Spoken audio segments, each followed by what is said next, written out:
La team, le Mali a subi des attaques, a subi deux attaques très dangereuses. Je vais vous mettre les vidéos ici. Vous allez vous-même témoigner de la dangerosité des attaques. Ce qui est bon, c'est que les femmes ont répliqué de manière forte. Oui. Et les questions qu'on se pose sont de savoir qui est donc à la source de ces attaques-là. Je vais faire mon analyse et donner mon avis par rapport à la situation qui se vit aujourd'hui au Mali. Vous savez, il y a aussi eu un crash d'un avion. Les attaques étaient tellement violentes qu'on pouvait entendre le son à 1 à 2 km à la ronde. Donc vous pouvez comprendre la violence des attaques et l'objectif recherché. La première chose qu'il faut retenir, c'est que tout ça se passe quelques jours après que le Mali a décidé de se séparer de la MINUSMA. La MINUSMA qui était encore implantée au Mali et qui continuait à avoir des effets négatifs et qui empêchait même de voir le fait que la France a quitté le territoire avec toute son armée. Cette MINUSMA, composant encore beaucoup d'armées militaires occidentales, pouvait donc faire beaucoup de sales besoins au Mali sans qu'on ne puisse dire mot, parce qu'elle était là sur un bon, elle est là sur un bon contrat. Un contrat en bonne et due forme, mais qui approche de sa date limite, si je ne m'abuse. Sa date limite, je pense que la MINUSMA, en termes de droit et de loi, n'a plus de 1 an au Mali aujourd'hui. Mais les autorités maliennes ont décidé de ne plus renouveler le contrat après que celui-ci sera arrivé à échéance. Et donc, qu'est-ce qu'on constate?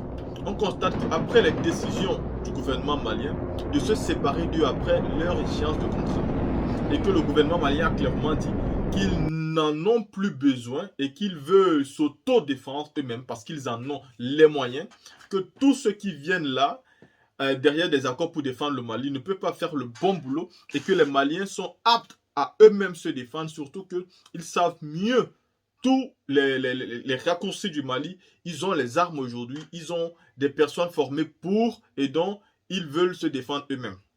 Quelque temps après, le Mali subit des attaques avec des armes lourdes. On a envie de dire, est-ce que ce sont les rebelles? Est-ce que la zone qui a été attaquée à Safari, si je ne m'abuse, Safari, ou ouais, à Safari, si je ne m'abuse, est-ce que cette zone-là a pu être attaquée d'une manière aussi violente par de simples rebelles? Si on veut croire ce genre de choses-là, je vous assure, c'est être naïf, c'est être ignorant et c'est de sous-estimer l'ampleur de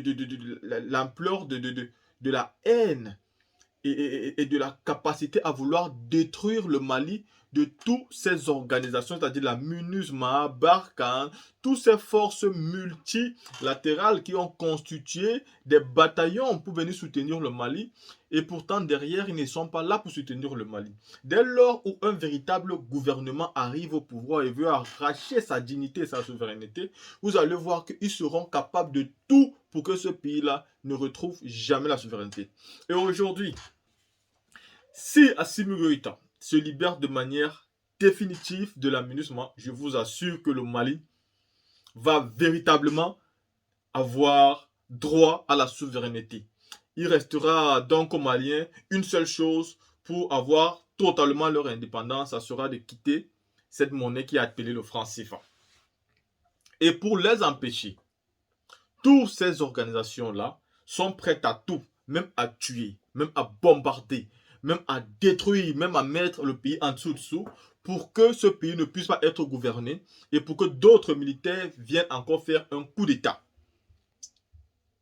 Ce qui me plaît, après les attaques qu'a subi le Mali, 1 heure plus tard, les FAMA ont riposté de manière violente. Oui, vous avez vu des chasseurs à l'air qui envoyaient des bombes depuis les poses. Non, vraiment. Oui, aujourd'hui, on peut être fier de ce pays qui est le Mali. Et on peut être fier des personnes qui dirigent ce pays. On peut être fier de leur courage. Assimi Goïta l'a toujours dit. S'il meurt dans ce combat-là, le peuple malien continue. Parce que le combat ne peut pas se faire avec un seul homme. L'État et la gouvernance ne sont que des continuités. Donc si celui qui est là n'est plus là, il faut toujours continuer. Mais pour l'instant, il est là et nous sommes avec lui et nous suivons son programme politique et stratégique.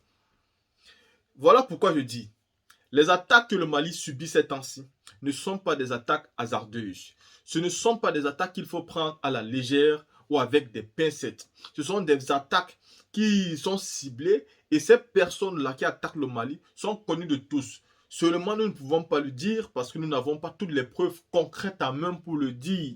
Mais nous savons clairement que si le Mali décide de se séparer de la MINUSMA, si le Mali décide de se séparer de Barkhane, si le Mali décide de se séparer de toutes ces personnalités politiques des pays occidentaux qui arrivent au Mali juste pour l'exploiter mais pas pour l'aider, en ce moment-là, ces pays-là qui constituent une force importante vont automatiquement attaquer le Mali pour les imposer la chute, pour les imposer la faiblesse, pour pouvoir semer le doute et le chaos dans la tête des militaires qui seront donc une fois de plus obligés de faire un coup d'État. Et ce coup d'État-là devrait certainement envoyer une personne au pouvoir qui sera en toute bonne-veillance avec ces personnes qu'Assimi Goïta est en train de demander séparation aujourd'hui. Ce qui se passe doit vous remobiliser, peuple malien, derrière votre leader. C'est parce que Assimi Goïta est digne, il est fort, c'est parce qu'il mène un bon combat que vous subissez ce que vous êtes en train de subir là. Et le moment est encore propice. Le moment, c'est-à-dire, vous êtes à la fin du combat. Parce que le plus difficile a été fait. Et ça, on appelle souvent ça le dernier combat. Et sur ce dernier combat, ceux qui vont au front ont besoin de tout le peuple en termes de renseignement, en termes d'appels téléphoniques, en termes de finances, en termes même des vidéos que nous faisons. Ils ont besoin de tout le peuple. Vous devez regarder votre voisin, votre voisine, parce que pour constituer ces branches de terroristes et de rebelles, il faut être dans le pays. Donc, ils ont souvent des fils conducteurs qui font partie des populations. Donc, quelqu'un peut être votre voisin et pourtant il fait partie.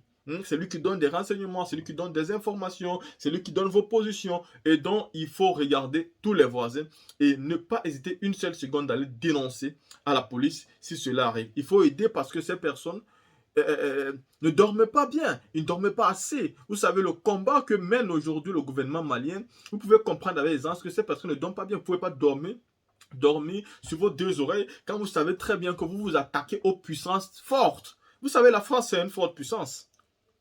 Grâce à l'argent qu'elle a pu tirer en Afrique, elle a pu se constituer une force pas possible. La France fait partie des 5 puissances dans ce monde-là. Et c'est important de savoir que ce pays qui fait partie des grandes puissances dans ce monde-là n'est pas un pays que vous devez prendre à la légère. À côté de ça, vous vous attaquez encore à la MINUSMA, qui constitue tous les pays de l'OTAN. Ne comptons pas les autres pays de l'Afrique. Parce que ceux-là sont juste là pour vous faire bonne figure et pour voiler.